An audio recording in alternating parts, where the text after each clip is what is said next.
My dad was involved in 30, 35 murders. Now, he never admitted that to me about anyone in particular. He was indicted for one murder, and he was acquitted in that case, found not guilty.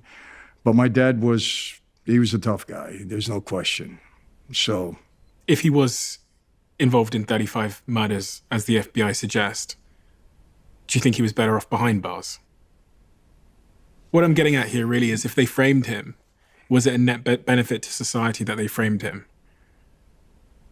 Well, Steve, let me I know this is going to be a tough one, but let me tell you how I think.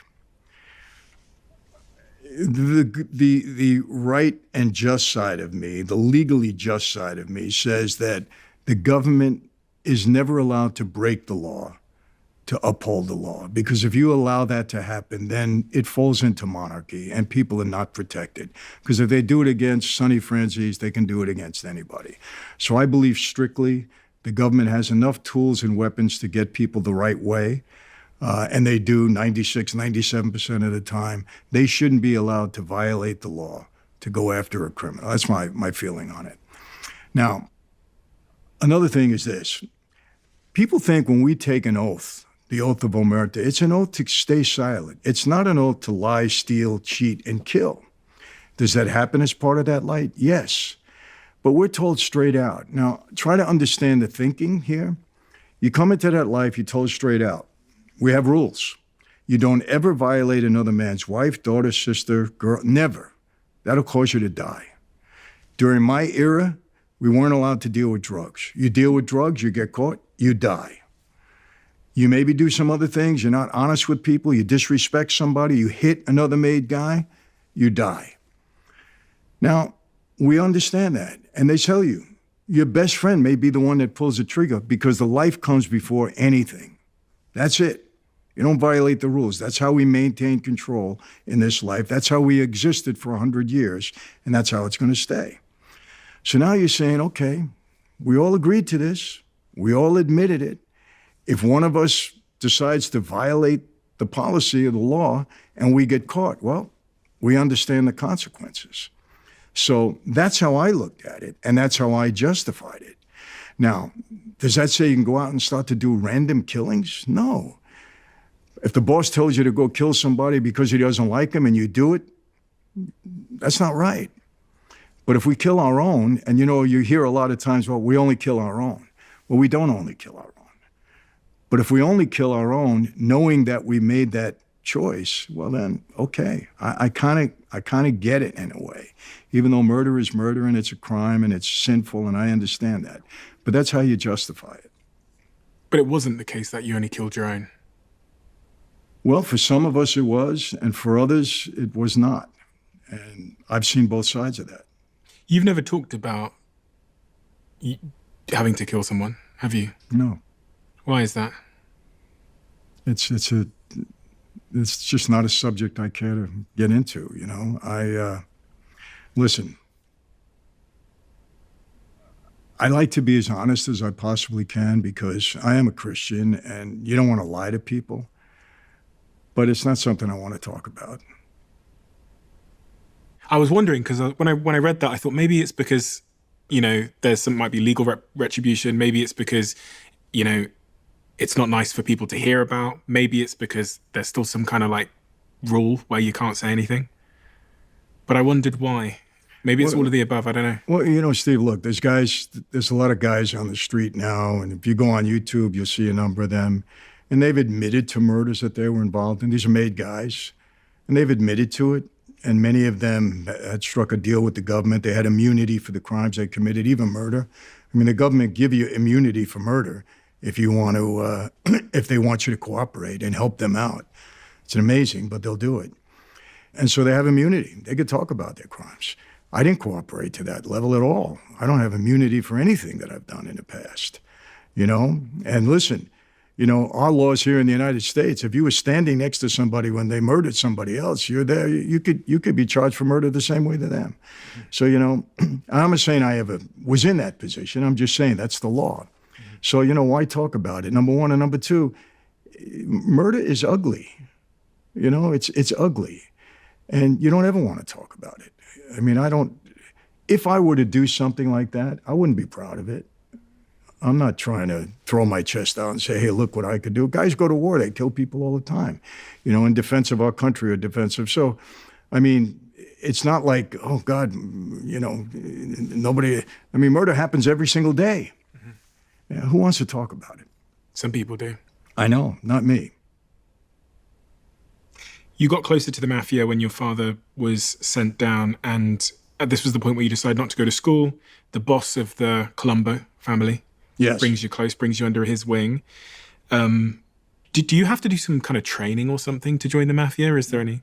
Oh, you do? Oh, yeah. Well, when you come into, here's what happened. I leave there. A captain in the family picked me up and took me to see the boss. Now, unfortunately, Joe Colombo was assassinated.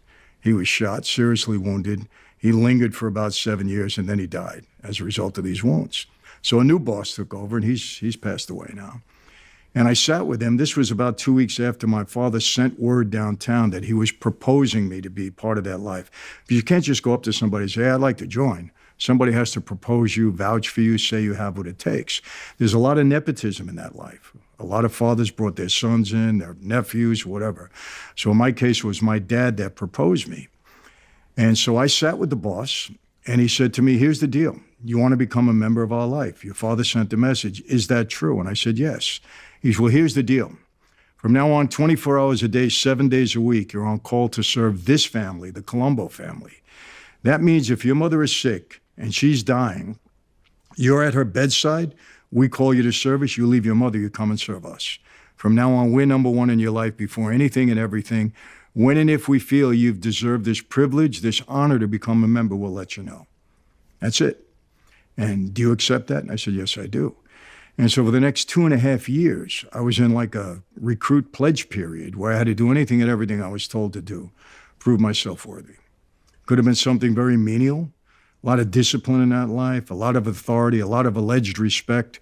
You had a meeting at 8 o'clock, you weren't there at 7:30, you were late. You can never be late in that life. I don't care what the situation is. You had a meeting at 8 o'clock, if there was traffic and you were concerned, come the night before and sleep in the car. Can never be late, no excuses. Drive the boss to a meeting, sit in the car 3, 4, 5 hours. God forbid you leave, you go to the restroom, get a newspaper, he comes out, you're not there. Oh my gosh, we could have had trouble. You were the getaway driver, you weren't there. I know I did that once and I paid the price, for it. That's very serious stuff. You paid the price? Well, paid the price. In other words, I got a real good tongue lashing. I'll tell you, just stuff like that. They kind of put you on the shelf for 2 weeks, to make you understand the seriousness of what you did so you never do it again. You never repeat your mistakes in that life. If you're smart, if you want to, number one, want to survive, and number two, you want to move up. You never repeat your mistakes. So, things like that. And then look, I'm going to be honest with you, as honest as I possibly can. It's a violent life at times. If you're part of the life in some shape or form, you're part of the violence. And if anybody tells you differently, they're either not being honest or they weren't a made member of that life. And that's just how it goes. Why'd you say that? Because you said the menial, and then you said it's a violent life. Are you saying that in that sort of probationary 2 years, you had to do both of those things? You had to be involved in the violence and do the menial stuff?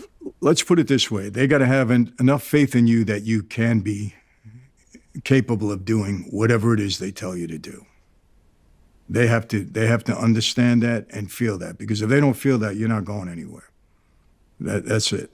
So during that time, you're going to be tested. And you were tested? Yeah. When they made you pledge that if your mother was dying and you were at her bedside and they called you and asked you to do something, you'd leave, would you have left if your mother was dying? Back then, I might have. I was a play by the rule guy. I was very fortunate in that I had a great teacher in my dad. He was a student and master of the life. And I was like a sponge. I absorbed whatever my dad told me. I listened. And, some of the things that he told me were right. So I might have at the time. I'm going to be honest with you. I don't know. It would have to depend on what's happening at that moment. But, I was so indoctrinated into that life at some point. It's who I was.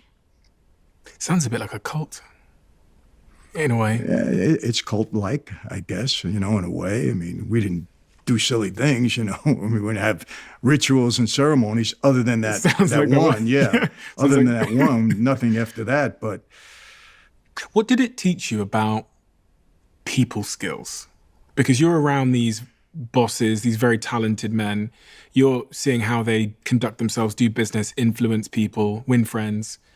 What did that phase of your life teach you about how to be a motivator / manipulator of people? yeah, it taught me well. I think I got it. You know, there's kind of two levels in that life. You're either a racketeer or you're a gangster. What's the difference? I'll tell you the difference. A gangster is a guy that really doesn't know how to use that life to benefit him in business.